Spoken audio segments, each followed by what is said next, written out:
آج پاکستان میں لوگ مرسی اور عمران خان کو بار بار جوڑ رہے ہیں۔ کیا دونوں کہانیاں واقعی ایک جیسی ہیں یا ہسٹری ہمیں صرف ایک وارننگ دے رہی ہے؟ دوبارہ محمد مرسی ایجپٹ کے پہلے الیکٹڈ سویلین پریزیڈنٹ تھے۔ 2012 میں وہ الیکشن جیت کر پریزیڈنٹ بنے، لیکن صرف ایک سال بعد ایجپٹ میں سیاسی کرائسس پیدا ہوئے۔ 2013 میں پروٹیسٹ ہوئے اور ملٹری نے مرسی کی گورنمنٹ کو ہٹا دیا، مرسی کو گرفتار کر لیا گیا اور پھر شروع ہوئی جیل، کیسز اور تنہائی کی ایک لمبی کہانی۔ مرسی سالوں تک ڈیٹینشن میں رہے۔ ہیومن رائٹس اور UN ایکسپرٹس نے ان کی ڈیٹینشن کنڈیشنز اور میڈیکل کیئر پر سیریس کنسرنز ریز کیے۔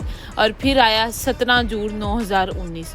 مرسی کورٹ میں کھڑے تھے، انہوں نے کورٹ کو ایڈریس کیا، کچھ ہی دیر بعد وہ کولیپس کر گئے اور پھر محمد مرسی دنیا سے چلے گئے۔ آفیشیل اکاؤنٹ کے مطابق وہ کورٹ میں بے ہوش ہوئے اور ان کی موت ہو گئی، لیکن ان کی ڈیٹینشن کی کنڈیشنز پر آج تک سوال اٹھتے ہیں۔ ہیومن رائٹس واچ نے انڈیپینڈنٹ انویسٹیگیشن کا مطالبہ بھی کیا تھا۔ اب ذرا پاکستان کی طرف آئیں۔ عمران خان پاکستان کے فارمر پرائم منسٹر، 2022 میں ان کی گورنمنٹ نو کانفیڈنس ووٹ کے ذریعے ختم کی گئی۔ اس کے بعد ان پر بھی کیسز کا سلسلہ شروع کر دیا گیا اور اگست 2023 سے عمران خان کو جیل میں رکھا گیا۔ ان پر 100 سے زیادہ لیگل کیسز کیے جا چکے ہیں۔ لیکن اب کہانی کا سب سے سینسٹیو حصہ شروع ہوتا ہے، صحت۔ اگست 2026 میں عمران خان کی آئی سیٹ اور دوسری ہیلتھ کنسرنز پر ان کی فیملی اور پارٹی نے آواز اٹھائی۔ پاکستان کے سپریم کورٹ نے 18 اگست کو انہیں میڈیکل ایگزامینیشن کے لیے ہاسپٹل ٹرانسفر کرنے کا حکم دیا، لیکن حکومت نے اس کو چیلنج کیا کہ عمران خان کو شفا ہاسپٹل نہیں لے جایا جائے گا۔ اور پھر 20 اگست کو عمران خان کو ہاسپٹل لے جایا گیا، لیکن وہ بھی ایک سازش کے تحت۔ کورٹ نے حکومت کو حکم دیا تھا کہ عمران خان کو شفا ہاسپٹل لے جایا جائے۔ کل رات اڈیالہ جیل میں سے گاڑیاں نکلتی ہیں، پہلے چند گاڑیاں نکلتی ہیں، پھر اس کے 1 منٹ کے بعد چند گاڑیاں اور نکلتی ہیں۔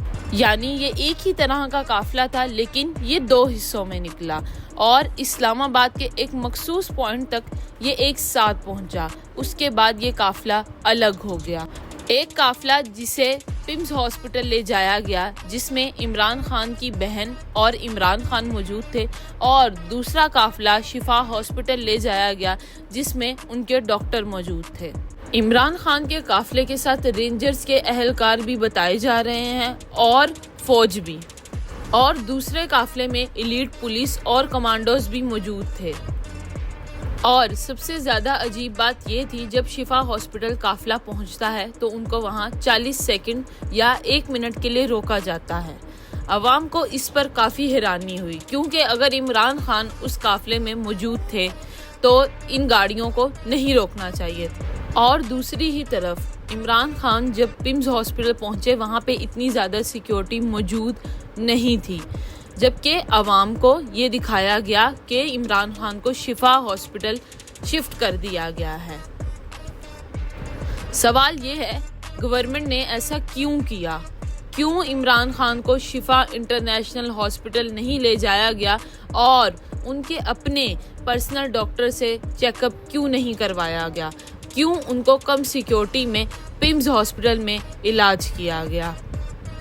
کیا عمران خان کے ساتھ وہی ہو رہا ہے جو مرسی کے ساتھ ہوا تھا؟ دونوں کیسز میں بہت سی سملیرٹیز نظر آتی ہیں۔ دونوں الیکٹڈ لیڈرز تھے، دونوں اپنی گورنمنٹس ہونے کے بعد جیل میں گئے اور انہوں نے کبھی ہار نہیں مانی۔ دونوں کے خلاف ملٹیپل کیسز ہیں اور دونوں کیسز میں ڈیٹینشن کے دوران ہیلتھ اور میڈیکل ٹریٹمنٹ کا سوال بہت امپورٹنٹ بن گیا، کیونکہ مرسی کی کہانی ہمیں بتاتی ہے کہ جب کسی پولیٹیکل پریزنر کی ہیلتھ خراب ہونے لگ جائے، جب میڈیکل کیئر پر سوال اٹھنے لگیں، جب فیملی ایکسیس ریسٹرکٹڈ ہو جائے اور جب انڈیپینڈنٹ ٹرانسپیرنسی کم ہو، تو دنیا کو سوال کرنا چاہیے اور سب سے امپورٹنٹ ہے ایک ساتھ کھڑے ہونا چاہیے۔ مرسی کی کہانی کا سب سے خوفناک حصہ ان کی موت نہیں تھا، خوفناک حصہ وہ سال تھے جو انہوں نے موت سے پہلے اکیلے تنہائی میں گزارے۔ اور عمران خان کے کیس میں آج سب سے بڑا سوال یہی ہونا چاہیے، عمران خان کو کون سپورٹ کرتا ہے؟ سوال یہ بھی ہونا چاہیے، کیا جیل میں ایک فارمر پرائم منسٹر کو میڈیکل کیئر مل رہی ہے جو اس کی ہیلتھ کے لیے ضروری ہے؟ کیا اس کے ڈاکٹرز، اس کی فیملی کو ایکسیس ہے؟ کیا انڈیپینڈنٹ میڈیکل بورڈ کی رپورٹ پبلک نہیں ہونی چاہیے؟ اور اگر سب کچھ ٹھیک ہے تو پھر جو کل رات ہوا وہ نہیں ہونا چاہیے تھا، بلکہ عوام کو صاف اور شفاف معلومات ہونی چاہیے۔ مرسی کے کیس میں دنیا نے ان کی موت کے بعد سوال اٹھائے، UN ایکسپرٹس نے انویسٹیگیشنز کی ڈیمانڈ کی۔ اللہ نہ کرے اگر پاکستان کو ایسی سچویشن کا انتظار کرنا پڑتا ہے تو بہت ہی غلط ہوگا۔ اگر عمران خان بالکل فٹ ہیں تو انڈیپینڈنٹ ڈاکٹرز کی کلیئر رپورٹ سامنے آنی چاہیے۔ اگر انہیں ٹریٹمنٹ کی ضرورت ہے تو انہیں پراپر ٹریٹمنٹ ملنا چاہیے، اور اگر کوئی ایلیگیشن فالس ہے تو ٹرانسپیرنٹ ایویڈنس کے ذریعے اسے ختم کیا جانا چاہیے، کیونکہ کسی بھی ملک میں سیاسی اختلاف اپنی جگہ، لیکن کسی قید سیاسی لیڈر کی جان اور صحت پر، خاص طور عمران خان پر، عوام کبھی کمپرومائز نہیں کرے گی۔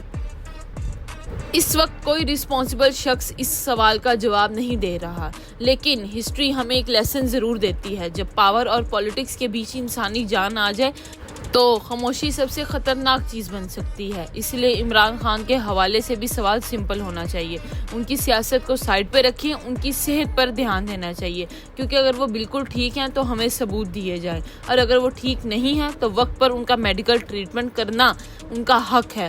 مرسی کی کہانی ہمیں یہ بتاتی ہے، جیل کی دیواریں آواز کو روک سکتی ہیں، لیکن اگر دنیا سوال کرنا بند کر دے گی تو تاریخ دوبارہ لکھی جا سکتی ہے۔ اسی لیے پاکستانی عوام کو عمران خان کے لیے ایک ساتھ کھڑا ہونا پڑے گا۔